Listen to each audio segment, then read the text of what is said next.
Hello, for today's video, kukuha po tayo ng Union Bank ng SSS. Ito ay magagamit ang Union Bank SSS sa mga loans na kukunin natin sa SSS. So, kung wala kayo nito, hindi kayo makapag-loan. So, napaka-importante po ito sa atin.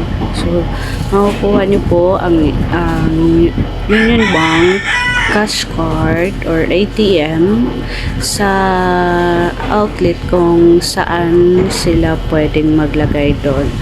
Okay, so makikita nyo po dito kung paano ang steps ng pagkuha. Una, ang steps ng pagkuha is kailangan nyo po may provide kayo valid ID, lalo na yung mid ID,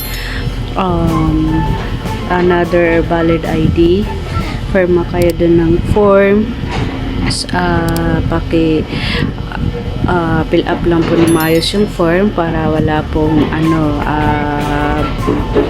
invalid sa mangyayari. So after nun, okay na lahat, xerox mo lang yun at saka okay na, mabigyan na po kayo. So thank you for watching.